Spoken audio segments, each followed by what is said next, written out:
All right, I'm going to start. So attitude. The reason this came up was that, hey, hi Griffos. Yeah, the reason this came up is that I was just thinking, I think it was sort of springboarded off the back of the conversation that we had last week about discipline, and feeling like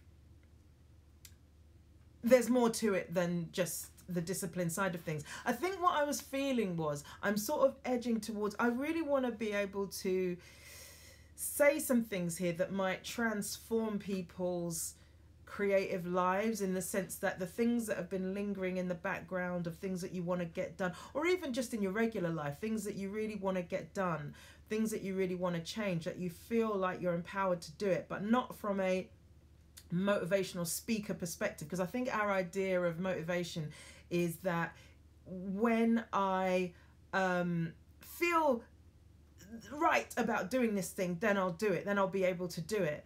And I think that there's a more practical way of looking at this, and it relates to the thing that I said last week about this woman that I was watching, a speaker talking about how motivation is basically bullshit, and that we never, if you want to really make a change in your life, you have to do it when you have to do it despite the fact that you don't feel like it, because our brains are wired and our ego is wired to keep us safe, and to keep us safe it convinces us not to change anything.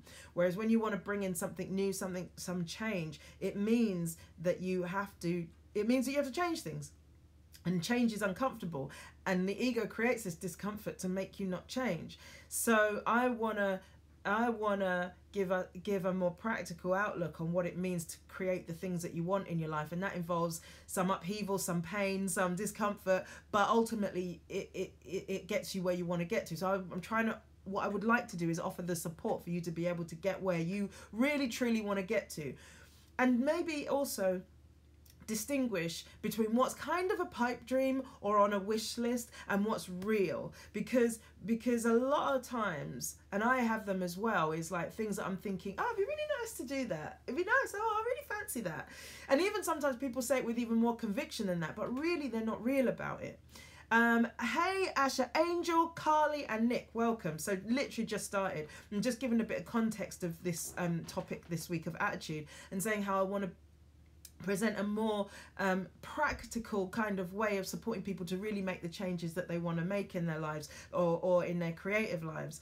And yeah, so sometimes we say, and I was just saying about how it would be good to distinguish, or one of the starting points is distinguishing what's on a wish list and a would like, as opposed to what's really real and what you are genuinely deeply passionate about, and is your calling, and is in you to put into the world. For example, with me, I have this wish list learn Spanish thing going on, and I took lessons probably about like 20 years ago or something, and I still think of myself as, you know, a bit of a sort of a broken Spanish speaker, when actually I couldn't even probably string much of a sentence together. But it exists on this wish list, but it's not a real desire, because I'm not really doing anything about it. I talk about it a lot, and you know, we've got a couple of Spanish guys on our crew at the moment, and then I'm suddenly racking my brain trying to think of the Spanish words that I know, thinking, why didn't I do those classes? And not beating myself up as such, because it's not about you know, my career or anything like that, but it is still a wish list thing that I haven't really made real. But sometimes people have creative or career goals that they hold in the same way that I'm holding this whole Spanish speaking thing. Is like, I really want to be this thing, I want to be a writer, I want to be this, or I want to be that, but not taking real steps to make it real, to make it happen. So I hope, my goal is that somehow in some of this there's some practical thoughts or ideas that really make you realize that now is the time to make those things happen. Now is the time to pull your finger out, really, basically, and make the thing real. Or if you're not going to make it real, get that you're not going to make it real. No, let that thing go, and let maybe the real calling come in, the real, and make space for whatever it is you really are meant to do, even if it's chill. Welcome Blonde Unicorn 21, and George Rasmus says that's just whether you want your goal or the idea of your goal. Yeah, exactly, because I think there is a sort of, maybe you know, maybe there's a bit of identifying with somebody who wants this thing. I don't know if you've seen that film Collateral. It's the Jamie Foxx and Tom Cruise film about, you know, Jamie Foxx is this cab driver who's driving around, who gets forced to drive around this serial killer played by Tom Cruise. And, you know, one of his goals is that he's going to have this limousine company. And he talks about it throughout the whole film. And Tom Cruise calls bullshit on it. I think that's what happens in the film. And that's how a lot of people hold their goals. It's just like, you know, he's got this picture of a limousine or something tucked into his, what do you call that shade that you pull down when you're driving. And it's like, as he's making all the right sounds that he wants this thing to be real, but he's really not doing anything to make it real. As you're saying here, Rasmus, it's the idea of the goal. He's not really working towards a goal. He's driving a cab. You know, he's not really, and sometimes you can take actions that look like, you know, you can start to put together a business plan and start to have conversations, but there's a tipping point with every idea where it has to become real now, or you're starting to use resources, you're starting to expend resources so that this thing has to become real. You know, like if you were making a film or whatever, starting to acquire crew and equipment, starting to put money down for something, for deposits and things like that, then it starts to become real. But there's a point before that where it can be just all chat. And people are good at the chat, because talk is cheap, as they say, but that's real in this sense. Until your actions are involved in your goal, until you are enrolling other people in your idea, even if it's just to say, this will be, I'm making a stand, I've declared it now. That gives that idea an opportunity to be. But until that point, it's just... So that's a bigger context. I probably spoke more than I intended to about that. But I just wanted to say that because as much as I just want people to get the most out of this as possible. And what I really feel, the more I do this, the more I feel strongly that I want people to make their dreams real. And whatever contribution I can make to that, then, you know, I want to make it. You know, I want people to have the things that they have, because there's literally no reason other than the reasons we create in our head why these dreams can't be so. So that's what I'm doing here. With that in mind, so attitude is the topic this week. And when I say attitude, I'm just talking about basically your being, who you are being in the matter of like your work. And there is no right and wrong. There's no, if you are this, if you are X, Y, and Z, then you will succeed. Where I'm coming from with this is more, there's no right way of being in any of this. You can do being an artist however you want to do it. I just, having done this a while, just got some thoughts about how to do it with integrity. And I'm not saying, you know, I've perfected this. There are areas where I'm definitely lacking, but they're things that I aspire to achieve or work on. Just being constant, in a constant state of working on these areas. So I want to start with, this is not a judgment of like people who aren't able to do these things are shit and people who do these things are great. It's not, that's not what this is. Hey, Kieran. So there are some obvious things to start with. Really around professionalism, and it's such an obvious thing, but it's quite hard to do in the it's harder to do, should I say, or can be harder to do in the creative industries, because there's an air of freeness and of there's more of a touchy-feeliness, for want of a better phrase, you know, in the creative industries. So it isn't as straightforward. You know, sometimes boundaries can be more ambiguous, like in the creative domain when it comes to being a professional. But at the end of the day, that's like one of the sort of ground level, most basic things. Be a professional. What does that mean? Treating people fairly, treating people kindly, managing your emotions, not talking about being a robot, but managing your emotions and getting when you're bringing emotions into something where it doesn't necessarily belong. I was going to talk about this later, but I'll bring it up now, seeing as it's in my mind. Is like, well, I had a moment of clarity the other day about something where I was watching one of my another actor on the show basically, and I was watching how this person asked for stuff. They're quite a big, you know, big actor, and I was like, they just ask for what they need. There's no emotion in it. There's no rudeness. There's just like, I need this. And he asks the person that can make it happen, and then they make it happen. And I've noticed in myself, the reason it was a moment of clarity is I noticed that if something's not right for me, I can get, not always, I can get quite emotional. And it's just watching this person operate, I just realized, oh, you don't have to default to an emotional response or when something goes wrong in a professional context, and when you're asking someone to help put it right. You just ask for what you need. And you ask them when they're going to get back to you on that thing, or, you know, however, you know, it depends on what the context and what the thing is you're asking for. And then you just get on with your day. Trust that that's going to happen. If it doesn't, follow up with them. And I know that may to some people who have already nailed this sound really obvious, but to me it was just like, well, how about that? You know what I mean? I never thought of the fact that emotions aren't needed to communicate a problem. You don't have to be angry for somebody to get that something is a problem. You don't have to be upset for someone to get that what has just happened doesn't work for you. And to me, that was just like, what? Now, some people this is going to be like really obvious too, but some people it's going to be a wake-up call. And to me, it really was. So it's to really change the way that I think about communicating with people. Obviously, it's a work in progress because this is a new thing that I'm observing. But like, yeah, it was a real sort of like, how about that? Hey, Amelia, and Erin CCO says, I feel like I start many projects like editing and filmmaking or playing a musical instrument, but I've never got to a point where I'm happy or finished, mainly due to procrastination. That's an interesting thing. Yeah, I mean, there's a lot in your comment, Erin, so let me just see if I can just do some top line stuff. Yeah, human beings are very good at starting stuff. We're amazing. I'm like a fantastic starter, but finishing is hard because we have an idea of what the project is that we want to create in our heads, and it is perfect in our minds.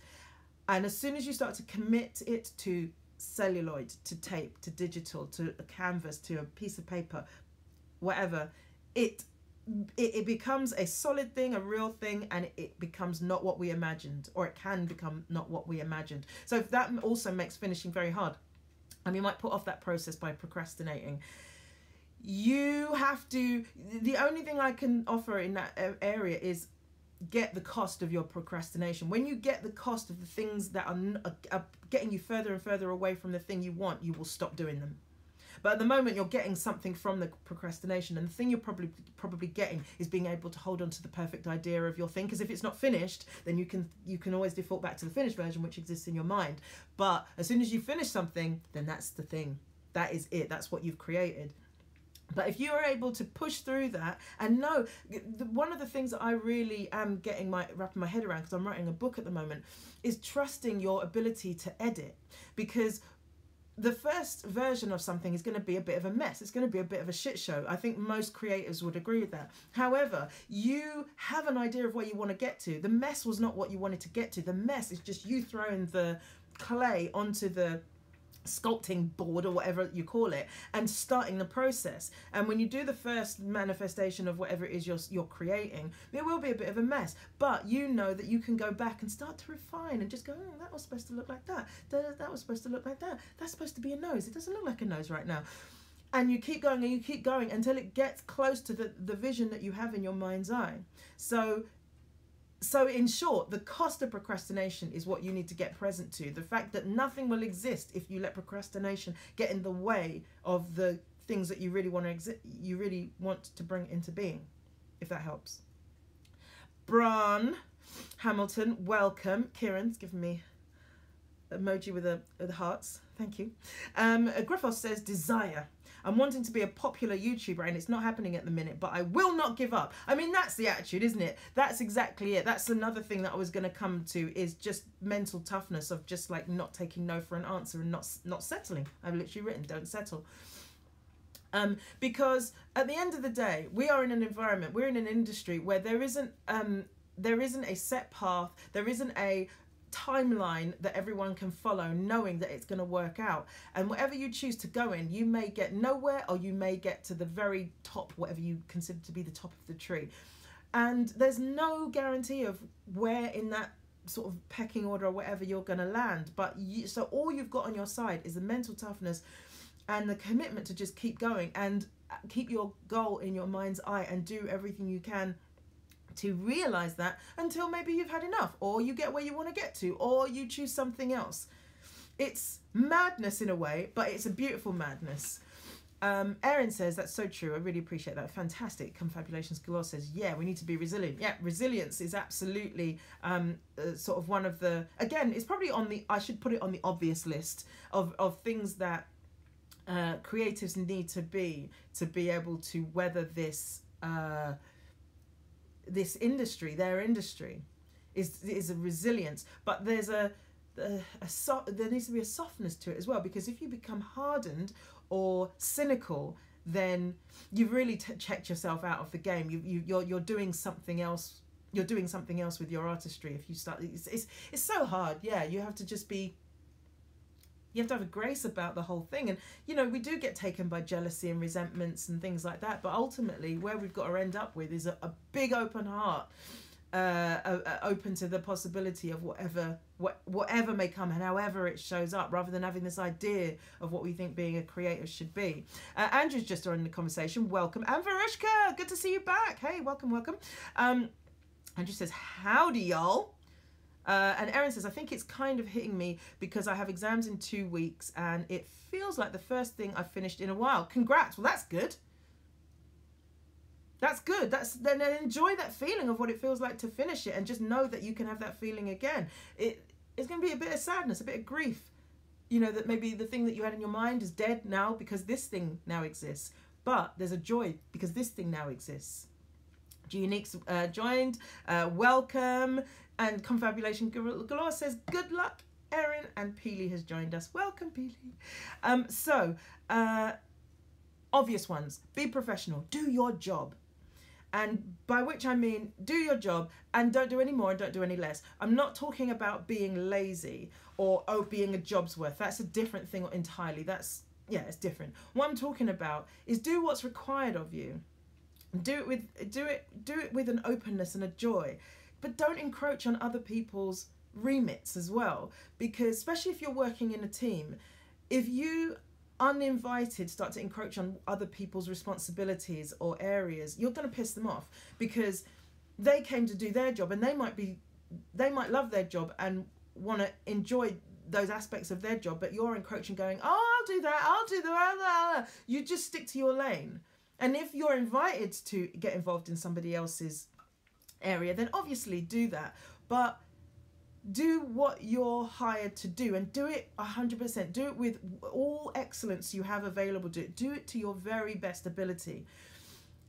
And yeah, just don't be lazy, because it's like a really unattractive trait to be around somebody that's just doing the bare minimum. This is more applicable to team, but actually it's applicable if you're working on your own. And it goes back to that thing of like, don't settle. I'm trying to train myself out of the habit of having a that'll do sort of attitude. Oh, no one will notice that. Oh, that'll be fine. If you're saying that, that means you've noticed it. Therefore, if you've noticed it, someone else will notice it. So don't settle. Don't be lazy. Try and cut corners. Be the very best you can be, because whatever you're cutting corners around, someone else will see that there's a corner being cut. They won't necessarily go, oh, I see that you've cut corners. They'll just have a 10% or 5% off their experience of whatever it is you're creating. So don't be lazy. Do your job the very best you can. G-Unique says, sorry I'm late, everyone. Oh, bless you. No worries, man. And also you can catch the beginning on Catch Up. Erin says, thank you. Asha says, this is so helpful. Next week, I'll work on my 70% done project, so you can all hold me to account next week if I don't. Asha, we will hold you to account. Just pick one. You don't have to finish everything, but pick one that you can even just start on, and we'll be 100% behind you, because even just being in the process is better than just talking about it. You know what I mean? I'm going to start thinking about starting the thing. It's just such an uninteresting conversation compared to I've started the thing. I've just started. Talk is cheap, I've started. Griffith says, what about uncontrollable factors like luck? Well, what is luck? You know, there's The saying goes that it's opportunity meets timing. Is that right? Or something like that. Preparation meets opportunity. Preparation meets opportunity. So luck. Look, the thing is, let me give you an example of how luck works, to take away the idea that luck is some important ingredient to your success. So there was this kid who made a Vine where he was just following his friend round going, "Damn, Daniel." Does anyone remember that? And it got to the point, this thing went viral. I don't know why, but he ended up on like the Ellen show and, you know, doing all kinds of things. If anyone remembers Chewbacca Mom, you remember the woman that put the Chewbacca, Star Wars Chewbacca mask on and she just couldn't stop laughing? She ended up on Ellen and on daytime, you know, Good Morning America and all this kind of stuff. Name them. Where are they now? So they got a bit of luck, you know, they did something and they went viral. But they hadn't done the preparation to make any use of that opportunity. So luck isn't as relevant as we think it is if you're not prepared when the opportunity comes along. So if Damn Daniel or whatever was an amazing singer, an amazing dancer, or if he was like a comedian, he had loads of other vines, he probably would have been on a track right now that would have been going towards maybe getting opportunities in other people's TV shows, getting bigger exposure online. If Chewbacca Mum had some other thing going on, maybe if she had her own YouTube channel or something, again, she would have ended up being able to leverage all of that. But she was just a regular, I'm not saying there's anything wrong with this, but she was just a regular mum who just made a video that went viral. So she got lucky. But there was no preparation for what that opportunity could give. Now, you, I'm assuming, are an artist, and therefore everything you're doing is preparation for when you get your Damn Daniel or Chewbacca Mum moment. But for you, you're going to be able to turn it into something because you've been getting ready for said opportunity for a long time. I think of when I did my first Mock the Week, which is a huge opportunity for comedians. If I had been some chancer who'd made a couple of YouTube videos or something and they'd gone, you know what, it'd be really interesting let's try getting a YouTuber on, I would have fallen flat on my ass. But as it turns out, I had been doing several years of stand-up. I'd been working on several routines that were useful in the context of the show, and it worked out and I had a really great show. So I was prepared and I had the opportunity, and that's why my, you know, comedy career took off. Wasn't entirely because of Mock the Week, but because I had a good Mock the Week, because I was prepared, that's why I was able to create a career off the back of that opportunity. So luck isn't as much of a big deal as I think we think it is. Steve says, sorry it's late. What I miss? Well, you'll get that on the catch up. Gary Player, an old golfer. This is from Ian. He says, the more I practice, the luckier I get. There you go. And that's it. That's a really lovely subversion of it. Yeah, I like that. Ryan, hello. Dagenham and Proud. Welcome. Made it finally. Love it. So another obvious one.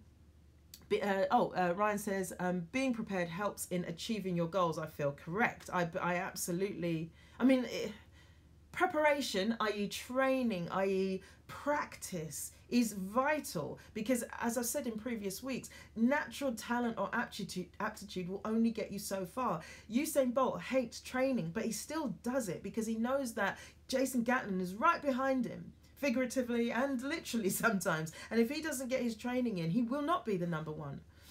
Erin CCO says, I should be revising right now. I will catch up on this after I finish. Great. Do what you got to do, Erin. Do what you got to do. We want you. We're 100% behind you finishing what you need to finish.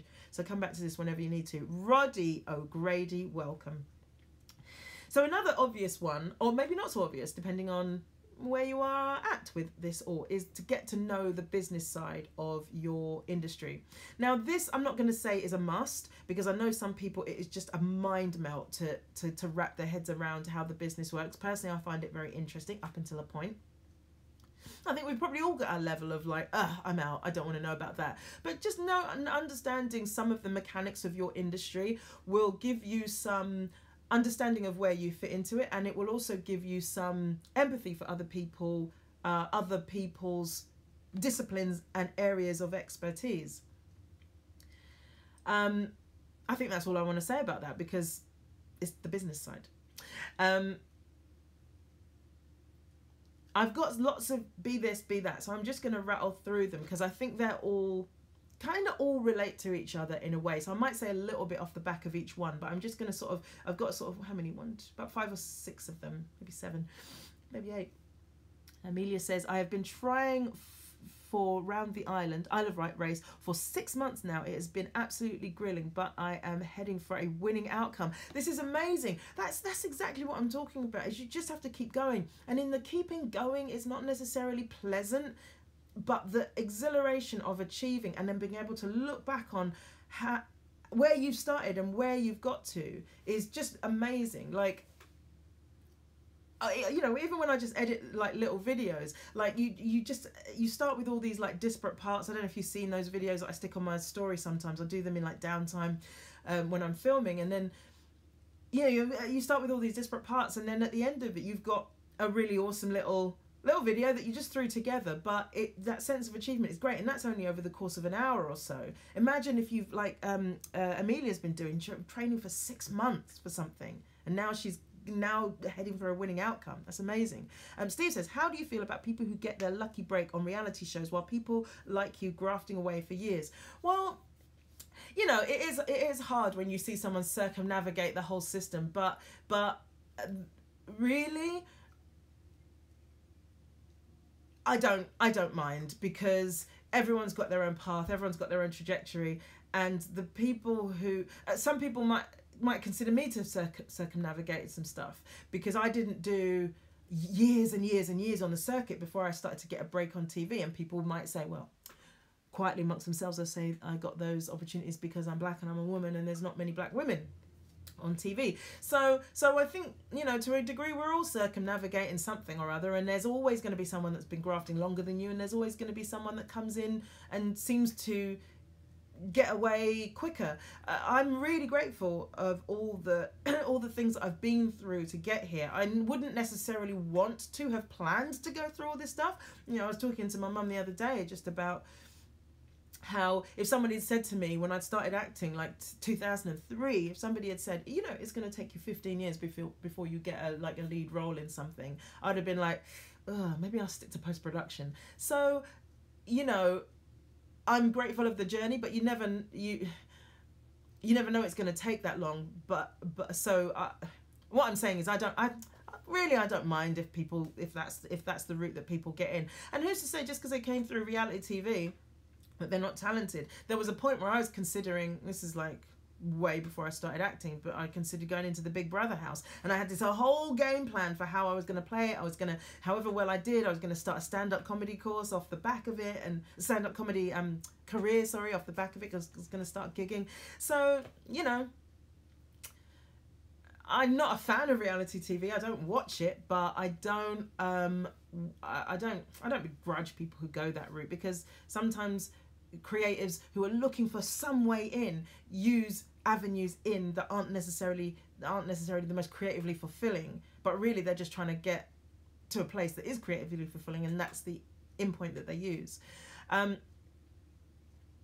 People from reality shows don't carry any weight. Well, that's the difficulty, is that, and also people who come in via reality shows usually stay in that domain, don't they? There's not many, you know, I don't know, Gemma Collins or whatever isn't going to be going up against Maxine Peake for any roles anytime soon. You know what I mean? Like, so that's their wheelhouse. And thankfully, this is something I was thinking about the other day. Remember, there was a time when there was just reality TV shows everywhere and drama was getting pushed out. Now we're having this golden age of television and this resurgence of great writing and TV shows and great performances.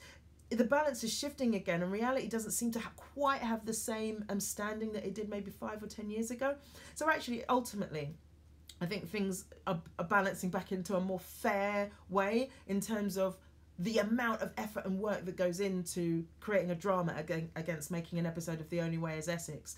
I think it's fairer that, you know, quality TV, quality drama and comedies has a bigger place in our TV schedules than reality TV does. But that might just, that's just personal opinion. And obviously I'm biased.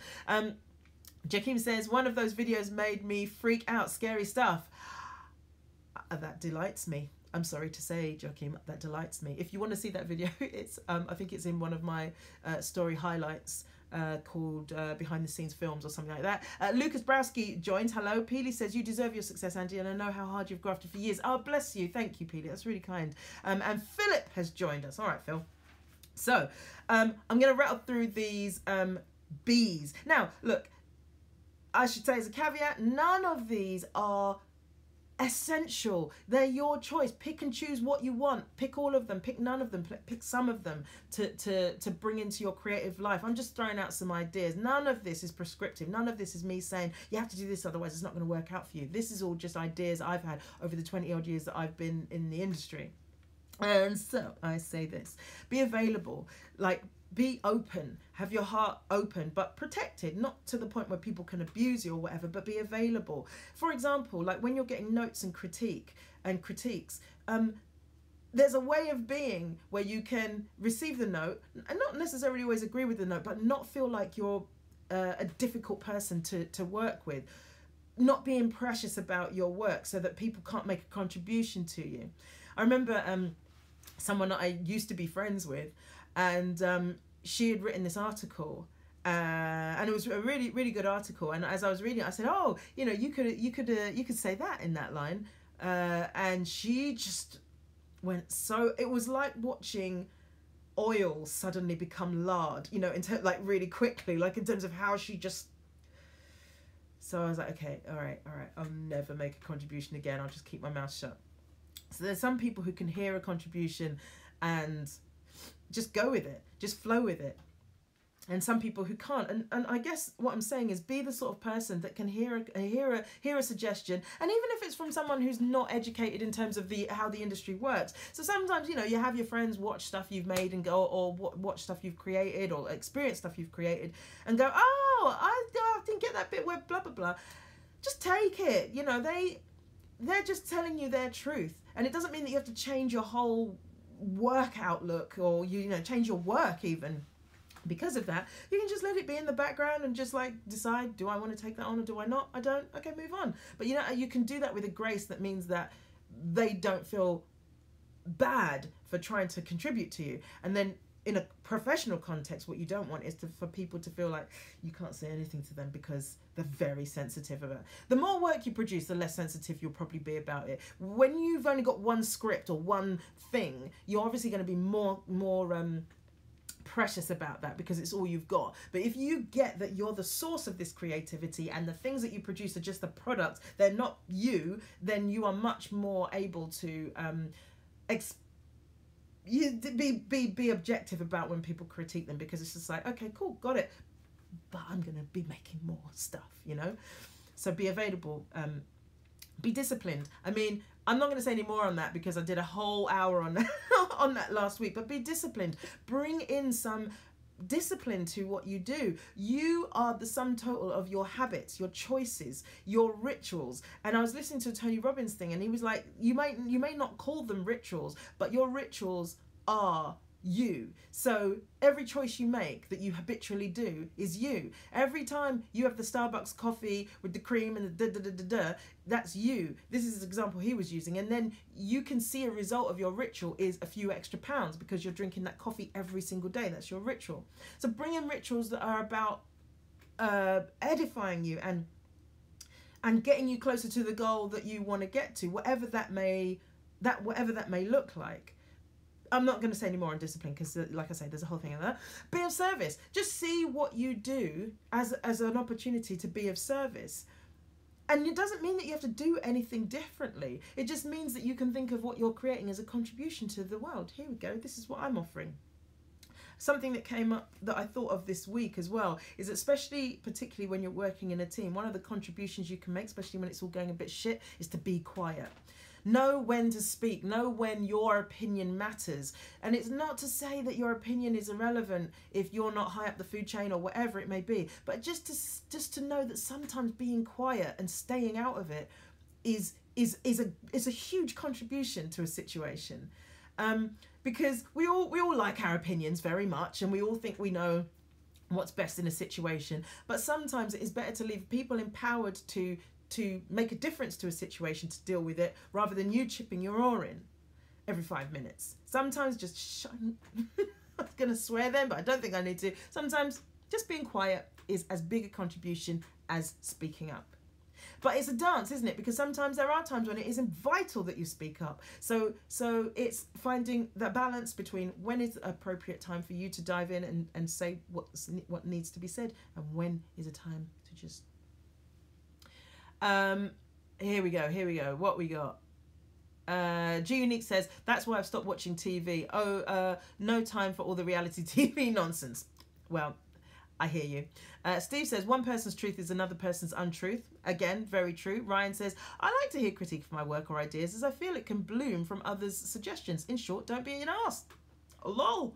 I mean, yeah, that's a great attitude to have as well. It's just being open. And I'm trying to train myself to do that, because I feel like sometimes I can be, get a bit precious about things that I've created. And I want to train myself to just be able to hear contribution and know that that person, nobody ever gives you notes, especially if you've asked them to. They never give you notes to be an asshole or to upset you. They always want to help, but sometimes how it's articulated might not be the most useful way, or sometimes I may have missed the point, but ultimately people just want to help. So if you can hear it with that spirit, then that'll take you a long way. Cannon Grenade has joined. Welcome. Steve says, don't be an arse. Should be #1 lesson we teach our kids. Oh, if only.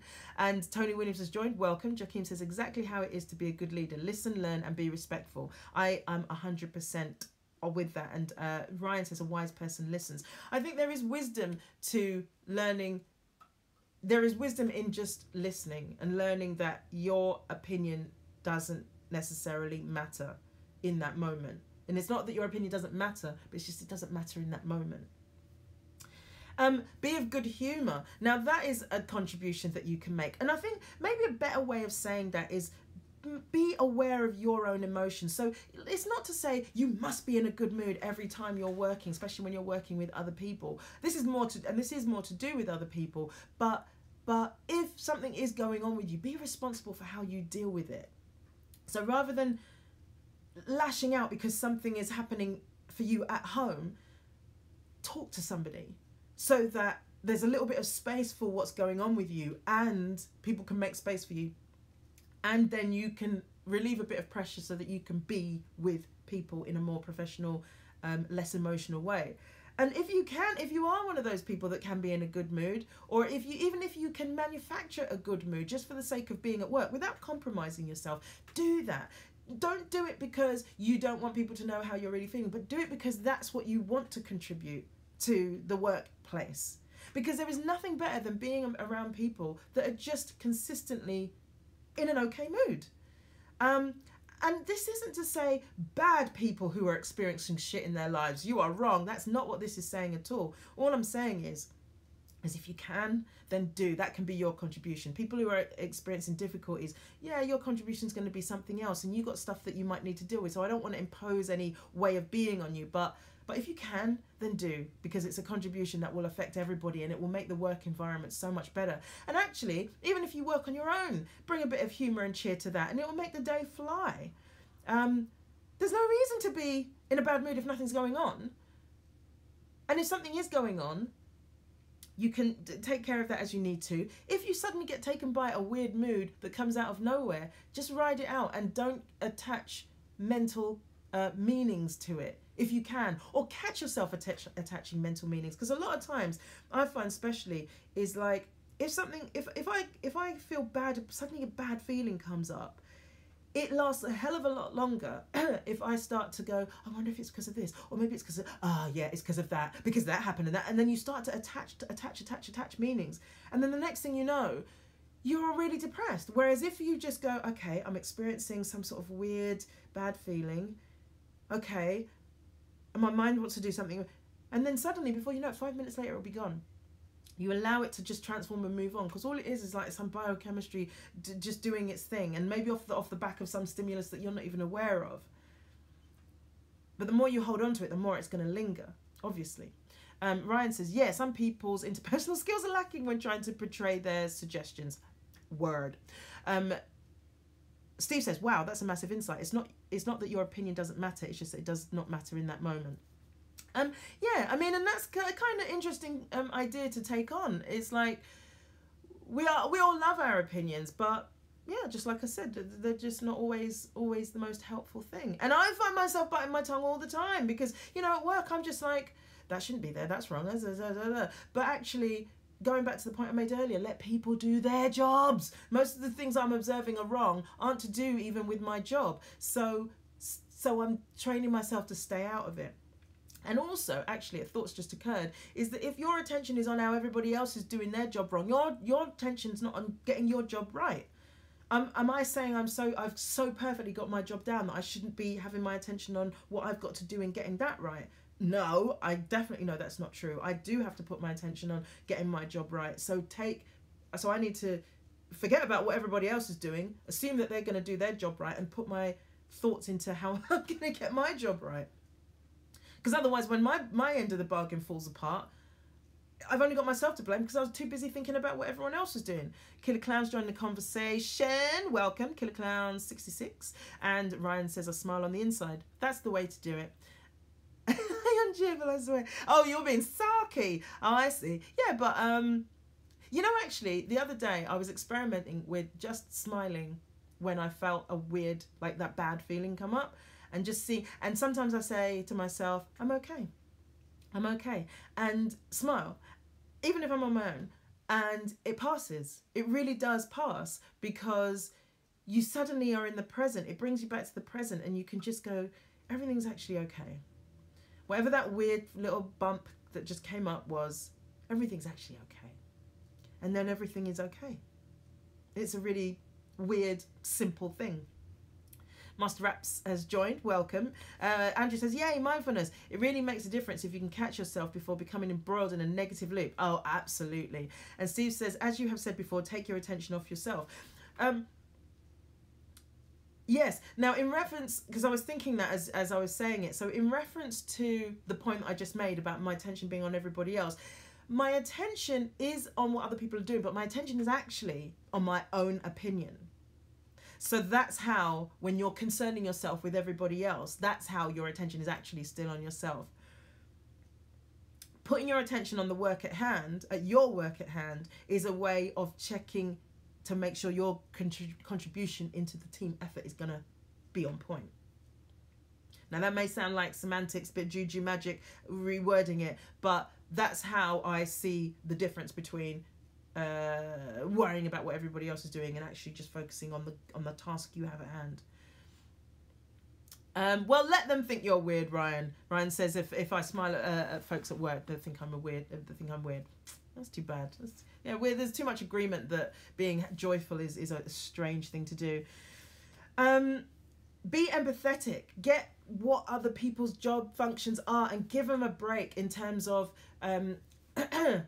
getting that they're under pressure too. I think sometimes we have this tendency to forget that other people have got burdens and pressure on them too sometimes when we communicate with them. So I think be empathetic to where somebody else is at, and I think that's probably a life thing, if I'm honest, and it's one that I again am trying to train myself to do, is to really just take a minute and just go, especially when you're working with other creators, but there's a hierarchy. Like, say, for example, you know, the job I'm on at the moment, we've got these directors. And if I take a second to just think about all the things that these people have to think about, I wouldn't actually ask them any questions because I would think your mind is just brimming with shit that you have to think about at the moment. So I'm actually not going to ask you any, you know, but obviously I do have questions that I need to ask them sometimes, but I would probably ask them less than I do. But you just think, director man, I have a question. So yeah, just be empathetic and give people room to be a creative too. If you're working with a team of creatives, we've all got our own insecurities, desires, goals that are playing inside us. Self-belief issues that might come up, you know, presence of self-doubt, you know, all that sort of stuff. So one of the things that we can do for each other is give each other a bit of a break, and be empathetic to what that other creative might be in. If you connect with your own insecurities and what you're in, let's imagine that they might be in that too, and just give them a bit of space.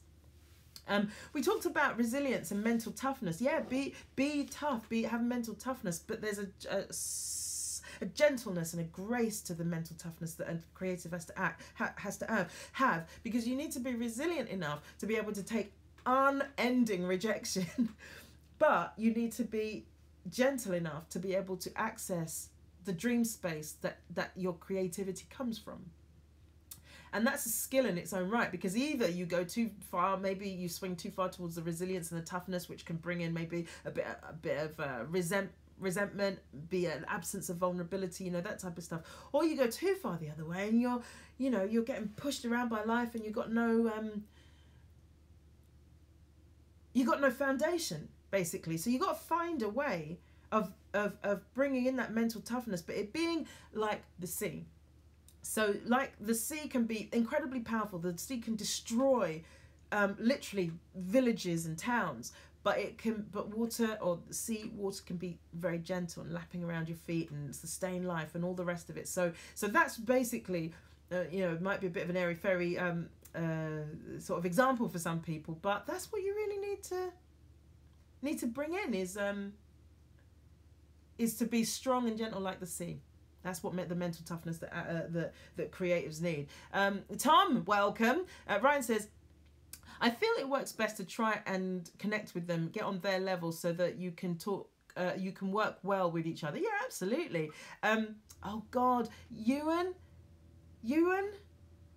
is it right? Oh, mate, hello, welcome. Be excited. Be excited like a child. And Owen, oh damn it. Welcome, Owen. It's because I've got it written down, but I don't have the paper in front of me. Be excited like a child, and have the wonder of, because that's what the hell this is all about as well, is the wonder of being a creative, and enjoying play, because that's ultimately, we're not moving money around here, or building buildings. We are essentially professional players. Whatever creative pursuit you're in, you're a professional player. And so, but somehow it's very easy to forget that and live from a different reality. Like, we're not all just playing. If you're in the right job at the right time, getting the right remuneration for it, there's no better situation. You almost like pinch yourself. I can't believe this is my gig, this is what I'm doing. So bring in that child wonder, this is awesome, and what a gift, and how lucky I am, which leads me to say, be grateful, do not be entitled, and be humble. Those things, I think, all go together. And on this job, sometimes, because you may or may not know, I've mentioned it a little bit, I'm on night shoots, it's cold, we're awake over, we're starting at 7, or well, earlier than that, sometimes like 6, and we're finishing at 5:30, and it's easy to go into a space of like, oh fuck this is really annoying, I'm cold, oh I just want to be in bed, I wish this job was over. But actually, I really connected with my gratitude the other day of just like sitting there thinking, there's a bunch of actresses that went up for the same role as me and they didn't get it, and I wouldn't want to be in their shoes right now. I want to be in these shoes doing this job, no matter how cold I am, no matter how tired I am. And you just have to remind yourself that this is not, you're not entitled to your situation. Even if you're not quite where you want to be, there's someone who dreams of what you have. Hey Rose and Luke, welcome. I'm going to be finishing in a few minutes, but welcome. So yeah, be grateful and don't be entitled. Don't think that this is owed you. I think this is, I don't know about other industries, but certainly in like acting and comedy, which is the ones I know best, there is a real problem of entitlement where people think that somehow, because they've done their time, they're owed something. And I've definitely been through that headspace, but it's one that you have to shake yourself out of, because you are doing yourself and the people around you no favors. No one's entitled to anything. It's all out. I don't want to say outside of our control, because I was just talking about luck and stuff like that, but it's not owed you, basically. It's not owed you. And we forget that when we are getting told no, that we think, well, they should have said yes because I'm owed it. The no is a gift that will eventually reveal why it was a gift. It won't necessarily reveal why it's a gift in that moment, but eventually it will become clear why that no had to happen. And it might be about, you know, refer to the very first conversation we had about rejection. There's a bunch of reasons in there why no happened at that time. So we're not entitled. Oh yeah, I'm glad that there's time for this one. Embrace growth. Oh wait, before I start that, let me just go back on comments. Luke waves, hi. Steve says, connecting with your gratitude. You like that? Great. Luke says, thank you for the positive vibes, Andy. You're welcome. Steve says, so many good thoughts today. When do you write your holy scriptures? And is that right? Scott, welcome. So this is the last thing that I wanted to, second from last thing I wanted to share with you guys. Richard Bunting, welcome. Ryan says, the world owes us nout because of how long you have worked. Enjoy the ride while it lasts. Absolutely. So yeah, the penultimate thought I wanted to share is just to embrace growth, because as I've said before, the ego, and this is not a judgment on the ego is just doing its job, and that is to keep things the way they are because it wants to keep you safe. And the way to keep you safe is to not let anything change. But Will Smith said it perfectly. I don't know what I was watching, but he said something like, your dreams are on the other side of fear. So basically pushing through that fear gets you to where you want to get to. There is always some difficulty or something that you have to go through to get where you want to get to. So embrace the growth. And I say this all the time, but I'm saying it so many times because it strikes me as true anew every time I consider it. Do things you don't want to do. I.e., I'm not talking about horrible things. I'm talking about do the things that you don't feel like doing, but you know are going to get you where you want to get to. For example, as a very basic example, you want to lose weight. You never feel like going to the gym when you first start the working out process, but you go because you know ultimately there is a place that I want to get to called a slimmer version of me, or a lighter version of me, or whatever. If you always responded to how you feel, you would never get to the gym. So the same applies to the work that you're doing. Is, you know, the lady that was talking about procrastination, I think, I can't remember her name, but that might be about putting off doing something that you don't want to do. But you'll never get what you want if you don't do if you don't do the things that you don't always feel like doing in the first place. Your goals are on the other side of doing things that you don't want to do. That's what discipline is about. That's what all that is about. So embrace the discomfort, basically. You're gonna just know that you're gonna be uncomfortable, but that on the other side of your discomfort, on the other side of your fear, on the other side of the doing things that you don't want to do is a thing that you want. Now, how much you want that will be decided, or how much you want that will affect how much you're willing to push through those things. And if you don't want it that much, then you'll get to the wall and you'll back off. If you want something, you'll make plans. If you don't want it, you'll make excuses. You'll get to that wall and you'll go, oh, I'm scared. Oh, I don't feel like it. Oh, it's too much work. Oh, I've got responsibilities. And there'll be reasons and reasons and reasons. So